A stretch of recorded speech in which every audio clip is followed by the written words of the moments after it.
All right.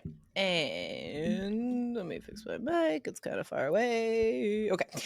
And recording. 3, Three, 2, two, 1. one. Hello, my friend Aubrey. How are you? I am great. How are you, Jessica? I'm wonderful because we get to do some sample answers today. And we have a little Reddit conspiracy theory about IELTS, and we're going to talk about if it's true or not.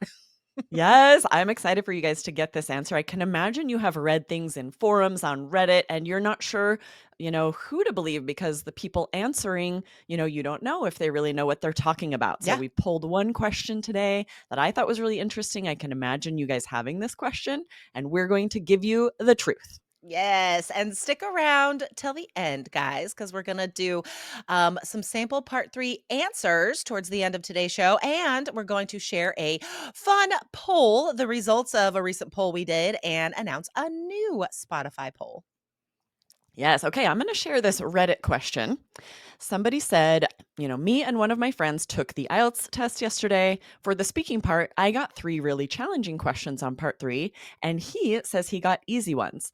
After speaking, he got upset about it, thinking they would have asked him harder questions if he did well on the first 2 parts. Is this a rumor, or does someone really face hard questions if they do well on part 1 and 2? Such a great question. All right. Now, as you guys know, I was an IELTS examiner for 14 years, and Aubrey is 3 Keys IELTS certified and knows everything that I know. So, we're going to read the Reddit answer first, and then we're going to tell you if it's true or not. Yeah, so the first response on Reddit was this: it's true. The examiner has 3 sets to choose from for part 3 and must choose 2. They can choose sets 1 and 3 or 2 and 3 for higher level, B 7 through 9, and must choose set 1 and 2 for lower level, B1 through 6.5. Sometimes, if the examiner isn't sure, they may ask the harder set to see if they can push the test taker to a 7, or Mhm. sometimes the examiner doesn't like the third set and uses only 1 and 2 for all levels, but they're not supposed to.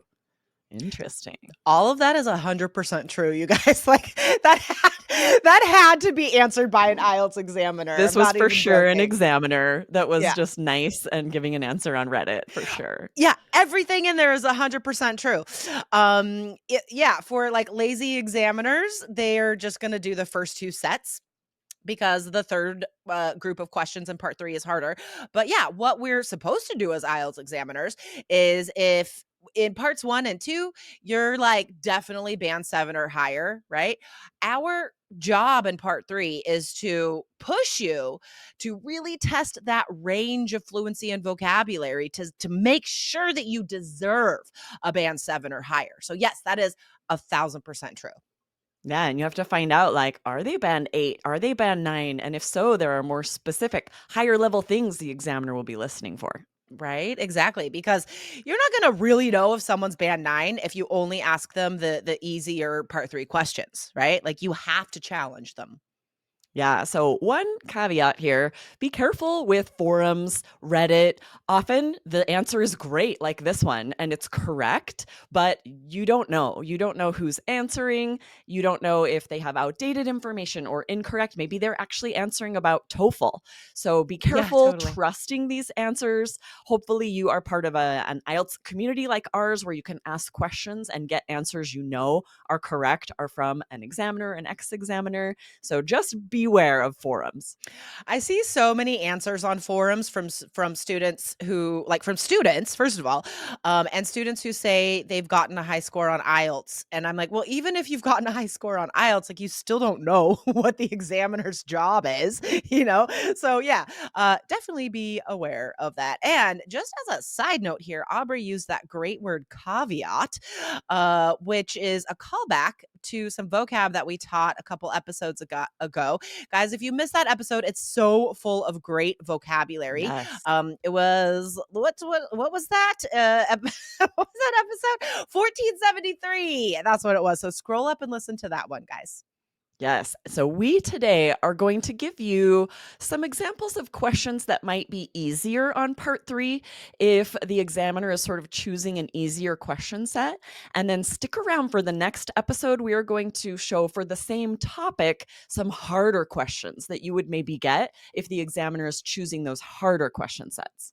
Yes, I love it. All right. So we have two easier questions today, guys, for part three. And remember, we will do the tough ones in the next episode. All right. Aubrey, are you ready? Yes, I am ready. All right. Do you think it's important for friends to have similar personality traits? I would like to say that I'm fine with friends having extremely different personality characteristics from me, but in all honesty, that's not necessarily the case. I feel like I do get along better and have more fun and pleasant conversations with people who are more like me. So I have to say, I think it is vital for you to surround yourself with people who are more like you if you want your life to be more peaceful. I love it. I love it. That's so good. All right. So I just want to point out one phrase that Aubrey used there that I want you guys to write down for your own part three answers. So we've talked a lot on the show about filler phrases, right? And the importance of having impressive and natural transition phrases and filler phrases. So something that Aubrey said was, in all honesty, that's not necessarily the case. So all she's saying there is like, honestly, no. Honestly, that's not true. Honestly, that's not 100% correct, right? But instead, like she expanded that into a more impressive phrase there. So, in all honesty, that's not necessarily the case. All right, very good. And I kind of My, did need a filler phrase there. I haven't really thought a lot about this. Like, yeah, I have friends that are very different from me and friends that are the same, but I haven't sat and thought down, like, what are the positives I and know, negatives here? Like, which right? do I think is better? So I kind of needed a couple of seconds to decide what I think. Yes, love it. All right, my turn. Ask me one question, and then we will announce the poll. All right. Which personal traits do you think we most want for our children to have? Oh my gosh, this is a deceptively easy question. And I say deceptively easy because there isn't a right answer, first of all.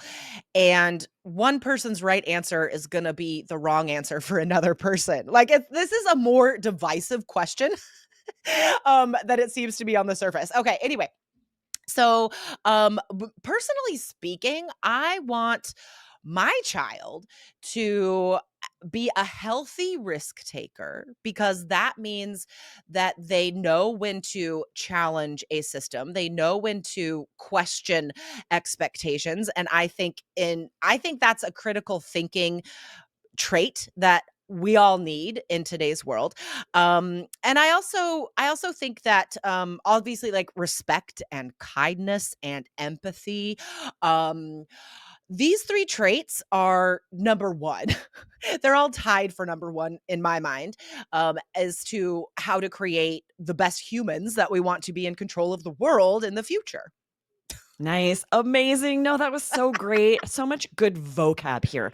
And if you go back and listen to like the first three sentences, all of this is great filler if you are asked a question that people might disagree about.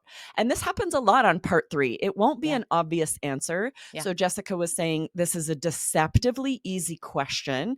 And that is because it's a divisive question. So not everybody would agree. All of that is giving her time to think if you need a little time to think.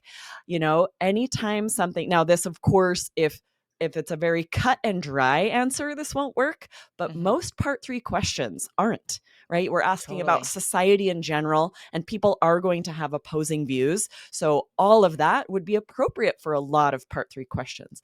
And then Yeah. so much great vocab when you started talking about how you would want your son to have critical thinking and know when to challenge a system, and then naming some of these traits: empathy, kindness. So much good vocabulary. Listen to that question, that answer a second time, you guys.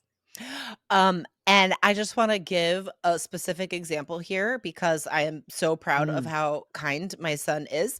For my birthday, he made me a birthday cake, and he made me breakfast of, like, waffles and eggs and hash browns. Like, he's so Oh. kind. He's so That's awesome. so sweet. I heard something recently that said, everyone should be able to blow out a candle on their birthday, and then I found out Oh, the person that was saying that, like, hadn't. Like, no one yeah. had made them a cake or put a candle or anything, and it's a weird thing to do for yourself.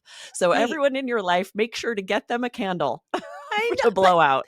that's so true, though. My friend had a Yeah. little birthday party for because her son has a birthday a week before me, and so James and I went over there, yesterday, and she had set up, like, all of these little cupcakes with candles and all of this stuff, and I'm like, "Oh my gosh, I haven't had a birthday party in so long." Like, this is so as an adult, it doesn't normally happen. So, yes, I agree Yeah, with it you. doesn't always happen. Everyone needs to blow out a candle on their birthday. I know, you wanna feel celebrated, and it is I've Yeah. had to do it for myself before, like, made my own cake, put the candles on, and it No. does not feel the same. I'm like, Nope. "Oh, I I don't like know. this." That is don't like that. No. All right, guys, we got a little off track there, but still a fun conversation. Aubrey, what were the results of a recent Spotify poll we did? We were really excited about this poll. The poll was, "Did you enjoy today's episode?" And that was back from 1452, Powerful Parallel Expressions for IELTS Listening. And as we wrote this poll, we're like, "Oh, this is gonna be sad if anyone says no." But luckily, we did get 100% yeses, so thank you everyone for answering the poll. We would have understood if there were a no or two, but I'm happy that it was 100% yes. I know. I remember writing that poll. Did you enjoy today's episode? And both of us are like, "Ooh, we hope people say We're opening yes." ourselves up to something here. Ooh. So that was good. But today's poll, I am also very interested in the Yeah. results for what's today's poll? Yeah, it is. Do you post on Reddit? Or curious, and it'll just be a yes or no. I often will just kind of look at Reddit posts and I'm curious about, people who post there I know, me and then too. what kind of questions you get. It's an Yeah. interesting forum. Yeah, yeah, me too. I've never posted on there, but I have read a few responses. Yeah. All right, guys, thanks for joining us today, and we'll see you next time. Awesome. See you next time. Bye. Bye. We're both like, don't say anything judgmental because they might